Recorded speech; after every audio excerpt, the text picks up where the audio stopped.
নমস্কাৰ মোৰ আন এটা মিনি ব্লগলৈ আপোনালোকক স্বাগতম জনাইছোঁ আৰু এতিয়া মই ওলাই আছোঁ ক'লৈ ওলাই আছোঁ বাৰু ভিডিঅ'টো চাই থাকিলে গম পাব ব'লক তেন্তে ভিডিঅ'টো লাইক আৰু এয়া মই ওলাই মেলি পালোহি আমাৰ দ্বিতীয়খন স্কুল এখন আছে নগাঁও কাছমাৰীত আছে বিদ্যা মন্দিৰ জাতীয় বিদ্যালয় নামেৰে আজি এখন স্কুলৰ মানে ঘৰ লোৱা আছিলে তাৰে সংক্ৰান্তত আহিলোঁ চাওকচোন কেম্পাছটো অলপমান দেখুৱাই লৈছোঁ লগতে এয়া টিচাৰ্ছ গাৰ্জেনখিনি বহি আছে অলপ পিছতে নাম প্ৰসংগ আৰম্ভ হ'ব আৰু এইটো অফিচ ৰুম কাম কৰিবলগা বহুতো আছে এতিয়া যিহেতু স্কুলৰ ছিজন ষ্টাৰ্ট হৈ গ'ল গতিকে এনেকৈ আৰম্ভ কৰিছোঁ এইফালে নাম প্ৰসংগৰো আৰম্ভ হৈ গ'ল আৰু চাহ বিস্কুট এনেকৈ প্ৰসাদো খালোঁ পায়স খালোঁ খাই মেলি আৰু কি হৈছে পিছলৈ চাই থাকক মই এটা ভিডিঅ' আপলোড কৰিছোঁ ইউটিউবত লিংকটো বায়'ত দি থৈছোঁ চাব দেই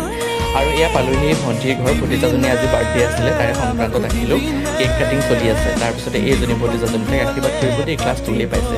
তাৰপিছতে ভণ্টিয়ে ক'লে যে ভাতকেইটা খায়ে যা তাই সেয়া মটন বনালে লগতে বনাইছে চিকেন বনাইছে আৰু সেইখিনি ৰাখিছে সৰু ল'ৰা ছোৱালীখিনি